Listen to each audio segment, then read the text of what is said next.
All right, good afternoon, everybody. I want to welcome you to our Recreation Committee meeting and call this meeting to order for Thursday, October 16th, 2025. It's just after 2 p.m. If we could, let's take just a moment of silence, please.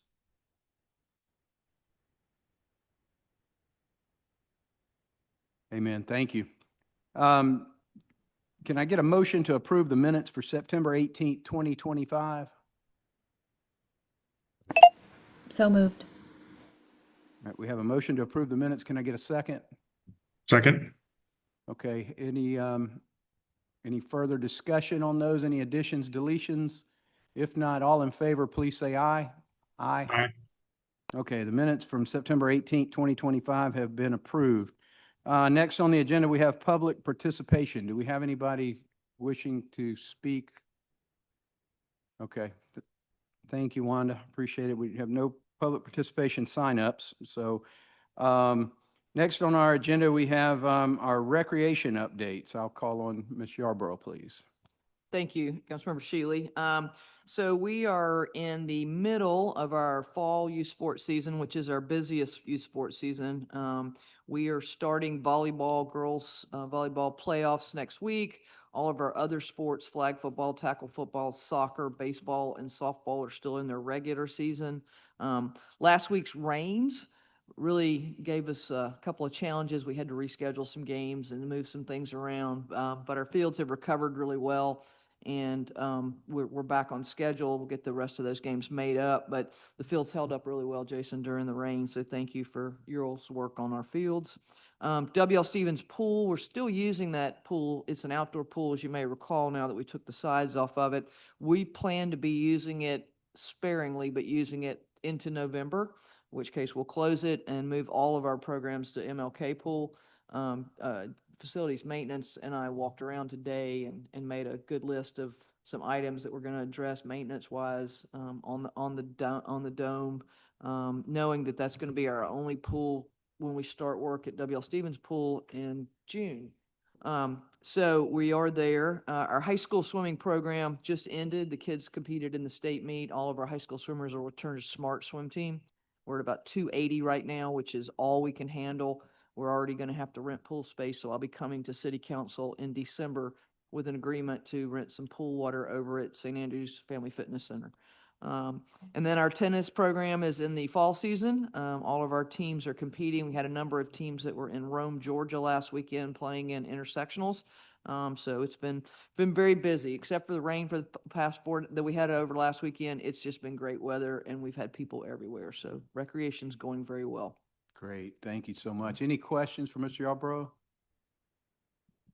All right. Thank you very much for that thorough report. We appreciate it. And now we'll move on to our parks update. Mr. Kronsberg. Good afternoon. I'm going to go ahead and go through my traditional long list of duties that we've accomplished over the last month. Again, please feel free to interrupt and ask questions as I read through this list of accomplishments. Just regular athletic field maintenance to support Lori's programming. We completed 265 drags of baseball, softball fields, 44 setups, which in general maintenance, checking base lengths, pitching mound lengths, and grass cutting and clay work. Set up for 192 other games, including youth and adult soccer, 375 repaints for practices and games, and field work for 37 permits that are not part of recreation programming. Stony Field, synthetic turf grooming 2 times, and a lot of debris removal prior to Burke High School's use. Continue to treat broadleaf weeds and sedges from sports fields, and continue our weekly mowing to keep that Bermuda height down. General maintenance, West Ashley Park, continued mulching along roadways, parking lot maintenance at both West Ashley, Bayview, and Ackerman. We had a little issue on the fence line at West Ashley Park where the balls were going under the netting, so we had some grading and drainage work to do there to eliminate that issue. We also have a little bit of a cut through over at Stony Field when that intersection floods. The cars come through Stony and then through the Citadel and Army Corps parking lots. So we've done some top dressing over there with 789 granite to get that parking lot back looking good. And then started on the playground at Bridgepoint. So we had our staff go out there and, I'm sorry, yes, Bridgepoint Eco Park, and do some weed control. Then on to projects around the city. Danielle and Cahoy, that Noel Creek Bridge work started this week. Construction duration 14 months due to the surcharge process. James Island, Fort Pemberton, the contractors remobilized, and we're working through plan modifications based on the settlement agreement with the neighbor. Picnic shelters installed. I've had a lot of tree failures out there, interestingly enough, really large trees. So we're getting that stuff cleaned up, and we're going to do a tree assessment for the whole site. Stephen Washington Park over on James Island, working with that neighborhood group, refining design concepts. We've also had the Clemson programs, cultural and historic landscape program out there. They've been doing some GPR work for us, verifying cemetery, the cemetery that exists there, trying to figure out what the boundaries are. We know it probably expands out into the ball field, but we do know that where we're doing the playground equipment and the picnic shelter, that they did a few transects through there, and there are no anomalies that would indicate there's any graves in the area that we'll be working. So that program with Clemson, they're going to continue to do some more GPR work, and then he'll have a report for us in the next 30 to 60 days. Very helpful working with the Clemson program. All of those are pro bono student work with very qualified professors guiding them through those processes. Traditional facilities maintenance on James Island, the muni golf course. We had the grease trap back up, had to get that cleaned up for the snack bars. Harborview Fort Johnson, some lights repaired. James Island Rec, more lights for the outside restroom area. Continue our work on the Johns Island, moving on to Johns Island, on the planning for those new rec centers. We met with the swim community this week and got their input and feedback, which was very helpful. It was a small group, but one that was very important and valuable for the planning of those facilities. Planning on our community-wide meetings next week for both projects. Jason, any feedback on the current design of those pools? Yeah, there was some, right now they're working on the depth of the therapy pool, trying to figure out how to get that more of a proper therapy pool versus a pool where you teach children to swim. So we're trying to figure out how to get some accessible ramps down into the pool and keeping the size appropriate without expanding anything too much. And then there was a lot of discussion on the 25-meter, 25-yard pool. On, you know, if we're going to have 25-yard, 25-meter, one of the comments was that the depth needs to be consistent so that they can be used both ways from a starting block diving point of view. I think that's correct. Yeah. And generally those were the big questions and comments that came out of that session, but nothing other than they're really impressed with everything. So, and we just showed basically floor plans and talked about programming and how you would move through the buildings. And then, so that was both for W.L. Stevens and Johns Island Park. So then moving on to the peninsula, work continues at St. Julian Divine Smokestacks, which is adjacent to the community center. Gunite materials are on site. The repointing is up to the 45 and 50 elevation on each stack. And they're going to start that interior work soon, where they install the anchors so they can get in there and spray the gunite to create that additional skeleton inside the stacks. And more work there. We had a failed backflow that we repaired for the third floor drinking fountain. Mall Park, we had drinking fountain unclogging, repaired AC at Hazel Parker, and repaired some lights at Jack Adams. And then did some work out at Rag Square for some installing the donor plaques and some edging between the church and the park. On the West Ashley, we installed new foul poles at Mary Utsi Ball Field. That's an older ball field that didn't have any foul poles, and I think Recreation had been getting questions and requests for foul poles, which makes sense. It's hard to see a foul ball without a foul pole. So we had those installed in the past couple of weeks, and working with Councilmember Tinkler and the neighborhood groups around that park to get consensus on a playground replacement project that's been budgeted in our capital plan for a little while now. So we've gotten consensus. We'll be bringing that contract through city council as soon as we can get the paperwork back to everyone for approval. Then we'll start looking at other things in that park as well, some fencing, maybe some sprucing up of the restrooms in the park house, and then upfitting the parking lot along with the playground so that we have proper accessibility from the parking lot into the playground. And that's all part of that capital project that was identified in the Parks and Rec Master Plan. West Ashley Bikeway resurfacing, we finally got through permitting, and that project's out to bid with bids due on the 22nd. Another playground project that's been on the list for a little while is the Bridgepoint Eco Park. The stormwater work is completed out there, retrofitting that former site into a stormwater park. So now we're getting the playground installed and working on a plan to get the bathrooms permitted as well. So that all work is underway. At Deming Park over in Maryville, Asheville, we installed a new state historic roadside marker for the Preservation Society that honored the Deming School. So it was a pretty neat little ceremony. We spruced up the park a little bit, and everybody was really excited to get that in there to tell more history of that area. Facilities, tennis court lights at Mary UC, toilet repairs, AC repairs at Deming, and then we installed the new sign at the Peggybone Tennis Center. And then wrapping that up, we have the tennis court contractor coming back to repair some vandalism at Maybank that happened. I think it was an e-bike or a motorcycle or something. So they'll be coming back later in the fall as they continue their work in other places to get those courts resurfaced.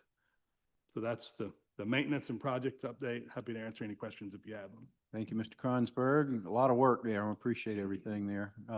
Any questions for Mr. Kronsberg along there? All right, seeing none, we will move on to Allen Fleming Tennis Complex concerns. Councilmember McBride. Yeah, thanks, Mr. Chairman. Thanks, everybody. I sent an email with the details. I'll just kind of read through them. And I know I CC'd Mr. Kronsberg and Ms. Yarborough, and Ms. Deek, so hopefully we have some answers on some of this stuff. So the first one was a request from one of the coaches from the high school baseball team.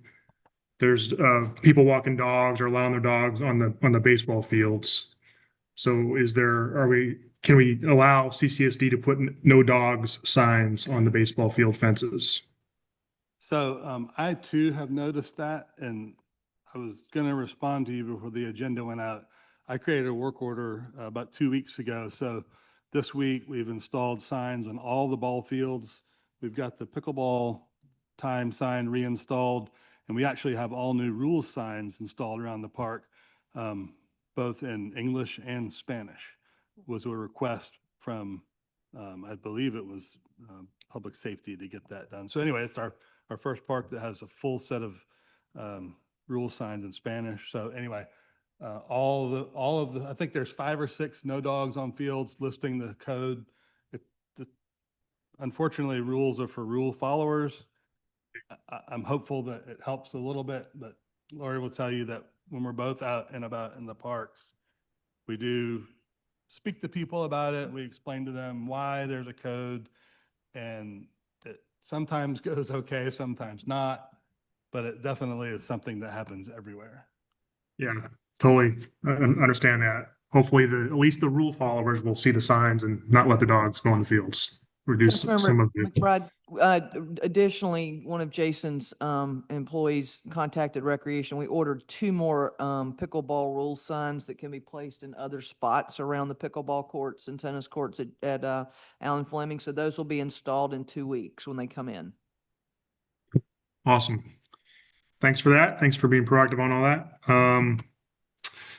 two months ago, I brought up the desire to do some kind of pervious paving or some kind of paving in the parking lot at the Allen Filming Courts because I've noticed it has been gravelled, so it's better than it was. It was just dirt, so it's a little bit better. And Mr. Cronsberg, you brought up the idea of trying to get some budgeting for that for the next budgeting cycle. Can we just get the confirmation of that? If that's that possible to pave that parking lot? So we do have lots of gravel lots around the city, and it certainly is cheaper to do that when you put them in, but it's not cheaper in the long run.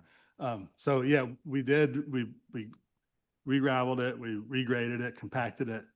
So I've been out there frequently. It's certainly not muddy anymore. That request came in after our budget request, so we'll have to just continue to evaluate that scenario to see if we can figure that out. But right now, we don't have anything identified to do that work. Gonna wait and see if the gravel works versus, and if not, potentially put in some money to pave it. That's right. Yeah. Okay. Next one was, so I was out there a little over a week ago, and someone pointed out to me that the porta-johns that are there by the courts apparently are supposed to be cleaned out every week or on some kind of regular basis, and they haven't been for several weeks. And they pointed out some trash in there to prove it, like down in the porta-john. So I'm just kind of reporting that to you all. And I don't know how long. Do you know how often they're supposed to be cleaned? Yes, sir. Councilmember McBride, we contract with United to clean those weekly. And we have added that stopover to our second tennis maintenance workers list to check. And we put a call into the company and let them know that we are checking those and getting complaints. So yes, we are watching that, but we are paying them to clean them weekly. Okay. Thank you. The next items are all related to the stormwater renovations that happened by the Ellen Fleming courts and the cleaning out of the ditch and cutting down the trees. And one of the residents at the neighborhood there on Field Planters Road had been in contact with Liz Deek every couple weeks. And the last he understood was that the city was going to plant some trees to replace some of the trees that were cut down to provide a natural barrier between the Ellen Fleming courts and the Field Planters Road portion of that neighborhood. Do we know if that is happening? So we do have a plan. We have funds in our tree mitigation bucket.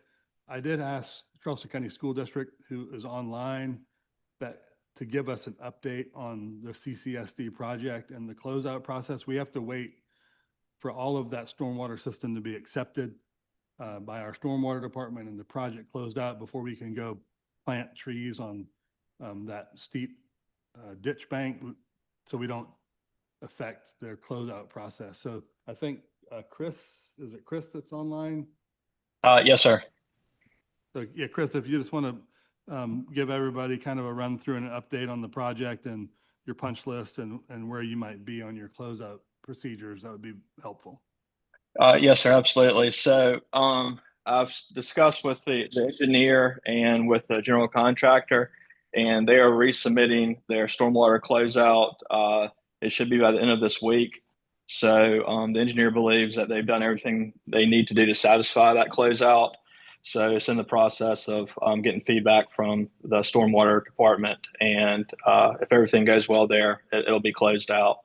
And then we've completed adding the grass to the infield of the baseball field. And then we've made improvements to the swales behind the softball and practice field. And last week I met with Clark DeSantis with the city and a contractor that we're going to be using to address some drainage issues in the plaza area. And that contractor is scheduled to begin his work next week and should be done with his scope within a week and a half to 2 weeks. So Councilmember Wright, as soon as we get that work signed off on, we're ready to move forward with the tree planting plan. It's a pretty Awesome. robust plan, and it's actually a perfect time of year to do it. We didn't want to do it in the middle of the summer. It's just not a good time to plant trees, but we're ready to mobilize as soon as the permit gets signed off on. Awesome. Great. And thanks for CTSD for being all over that. Appreciate that very much. Next question. I'm almost done here. Livability. So we all know, at least the staff knows, about the pickleball noise issues with the homes along 3491, 3495, and 3498 Field Planters Road, and a couple other houses occasionally. And again, CCSD went above and beyond by, in my opinion, by, putting the sound barriers and all the tennis courts. But after all that was done, it seems to me like the sound's gotten a little bit better, but it's still pretty evident, pretty loud, persistent all day long. And I know if I live in those homes right next to the courts, my wife would want us to move tomorrow. So, have we done a follow-up livability assessment of the sound for those homes next to the pickleball courts?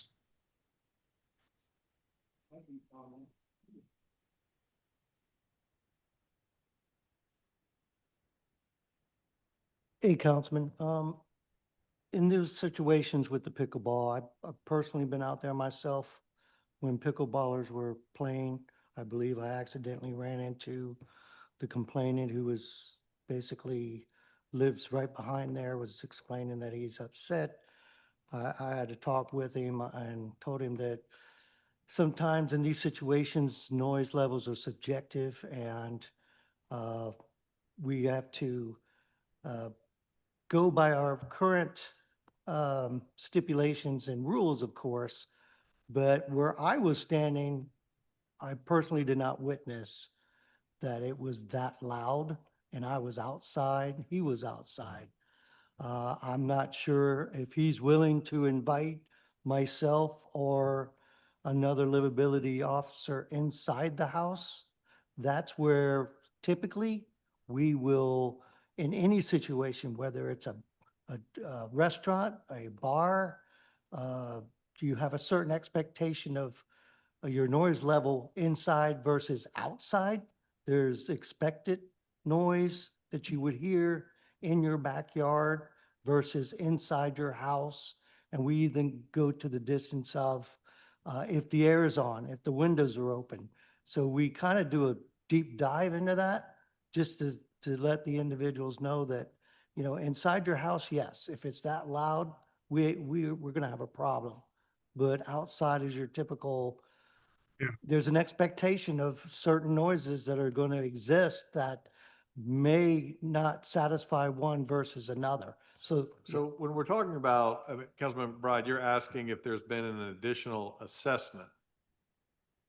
So Is something since all those sound barriers are put around the courts, have we gotten, because the complainant is still complaining that, to your point, inside the house is the main issue, because you're right, we can't eliminate all sounds everywhere. But inside the house with some kind of a sound meter, and is there an ordinance threshold that says, hey, above a certain thing, if there's, is there some kind of official standard instead of just being subjective that we can measure? there is not. Our current ordinance does not, is not based on a decibel level.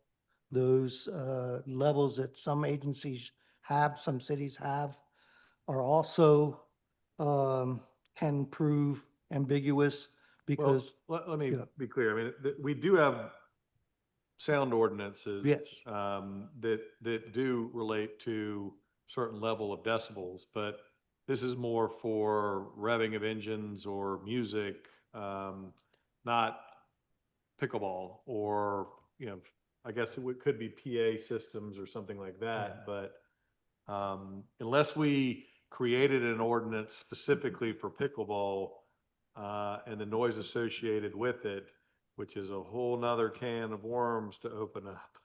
I think we can do assessment on the inside, and you can go check it out and inspect, but the reality of it is we don't have an ordinance on that for that specific situation. And we've taken measures to add, reasonable sound, industry standard soundproofing.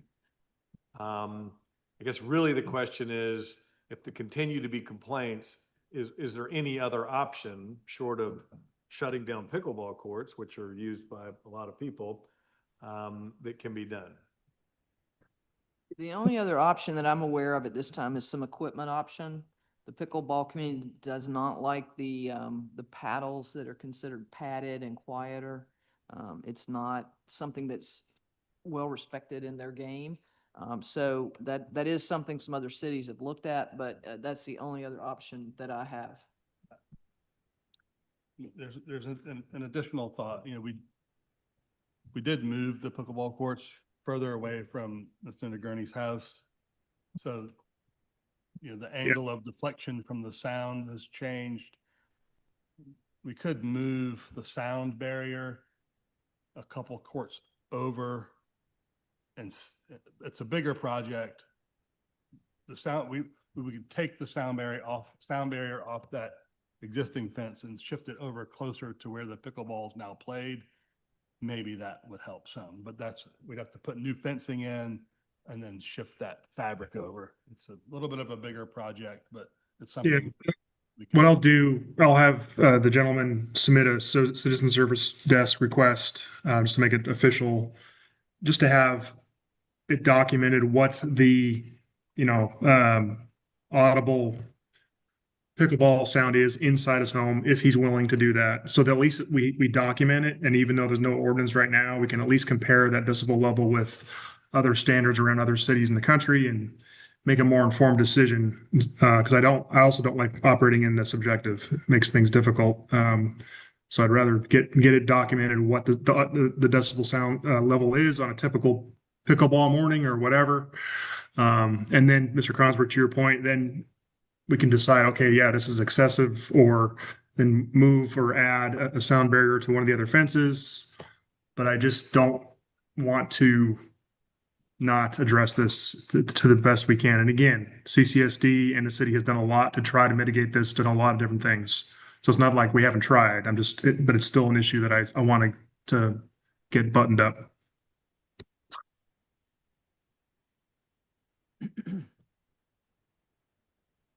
Okay,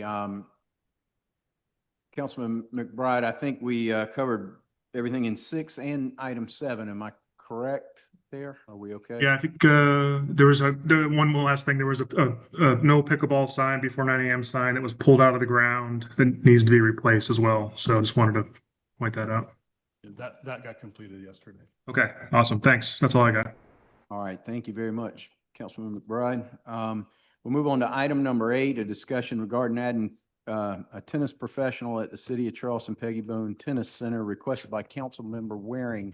Councilmember Waring.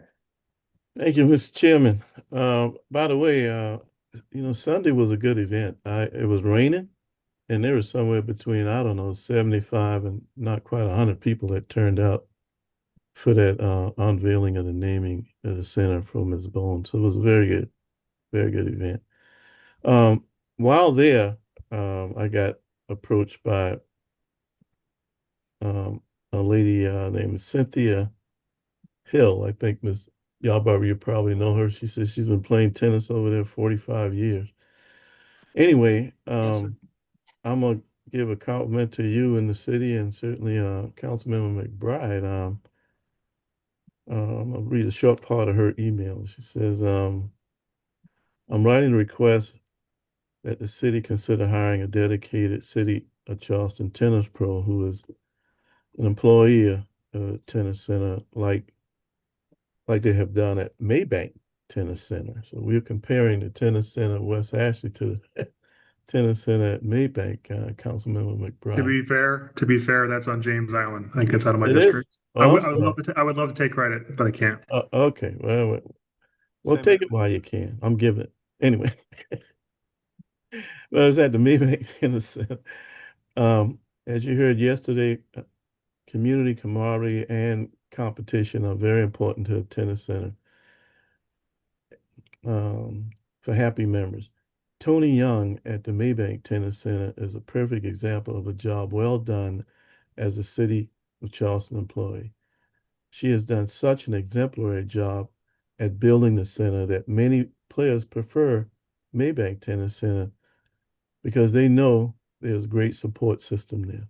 One way that the evidence shows is how large the teams are at Maybank Tennis Center and the player advancements at MTC. MTC has contributed greatly to the success of many players and teams, largely due to what I believe and others believe is the total focus to grow and strengthen the center and players. I constantly hear from players how Tony Young and Donzel Bailey work very closely with the players and teams to create success. Their hands-on approach has led to what many players and teams advance and thrive in their competition. Of course, the email goes on. I'll forward the entire email to all of y'all. There's actually an active petition being done that they're going to present to city council. But anyway, I don't play tennis. I used to, like 30 years ago. But anyway, I didn't know, did we ever have a tennis pro, I believe, long time ago, maybe over at what is now the Peggy Bone Tennis Center, but Fairfield Drive. So I Tennis Center. can't go back forever in history, but I can tell you that Arthur Anastapolo was one of the first tennis pros. I think Billy Silcox was a tennis pro there as well. So Okay. certainly back in the 70s, we've had head tennis pros. During the time that I've been with the city, starting in 2002, Arthur had just left to go to Macon, Georgia. There was a search for a tennis pro, and we've gone through 7 different contracted folks over the time trying to get someone that fit in that mold and worked in that facility. We are currently under contract with a tennis service called Tinky Tennis, and Jamie Tennis is the head tennis pro. He's not a city employee, but he has the tennis teaching services. He does all the lessons and camps and clinics, hires all the folks that run those, does all the marketing, and in my opinion, allows the city to function without having any liability. Some of those years between Arthur Anastapolo and today, we were paying out $100,000 or more to a tennis pro and not bringing in nearly the revenue we were designed to bring in. The current arrangement has us bringing in over $450,000 a year. The city takes a cut of that, and we don't pay him anything. He's in charge of all of the growth of those programs. If they go well, he makes money, and if they don't go well, he doesn't. And if it doesn't make money, then we can stop the contract. But I've found Jamie to be a very great ambassador of the tennis game. He's also doing some tennis services in other courts. The Tony Young situation, I'll admit, it's a wonderful situation to have. I wish I had 200 more employees like Tony Young. Unfortunately, they don't make everybody like Tony Young. She's been with the city. She started out teaching as a courting kid instructor in the mornings for us when her children were young. She's now teaching 40 to 50 hours a week at Maybank, and it's like a family over there. But it's a very different tennis center because it's on James Island. It has a little different vibe than Charleston Tennis Center, the Peggy Bone Tennis Center has. But I look for that to change. The numbers are picking up at Charleston Tennis Center, at the Peggy Bone Charleston Tennis Center. Our team numbers are picking up. I'm happy to work closely with Mr. Tinky to try to get more involvement with our leagues and our teams. But we've got a lot of 3-0, 3-5 teams playing out of there, which are your beginning teams, the teams that need that nurturing, that are looking for that. And that's something that our new tennis manager, Kimberly Faust, is working with us on. So I was in a meeting a couple hours ago. We were having the same discussion, not about getting a tennis pro, but about really making sure we grew the family experience at Peggy Bone Charleston Tennis Center. So Maybank's a great tennis center. It's run by great people. It has a great tennis pro. If Peggy left tomorrow, I'm not sure that we would hire someone and have that on us, or if we would contract that out. It's really the way that a lot of folks do it. The town of Mount Pleasant contracts out their tennis pros. A lot of clubs around us do the same thing. So we're just trying to keep with the industry. It's an ever-changing industry. It's a lot like the golf business. And sometimes things change over time, especially when you've got someone that's willing to spend $100, $110 on a tennis lesson, that's a lot different than just coming out and using a court to play with your friends. So long answer, we do have a tennis pro. I'm happy to answer any questions or look at this however the city would like for me to. Well, listen, sounds like the will is there, and I understand maybe the independent contractor versus, full-time employee. Can you drill down a little bit difference in how, if I'm hearing you correctly, they have somewhat of a tennis pro at Peggy Boone Center? They absolutely do. It's Jamie Tinky. He's over the company. It's called Tinky Tennis.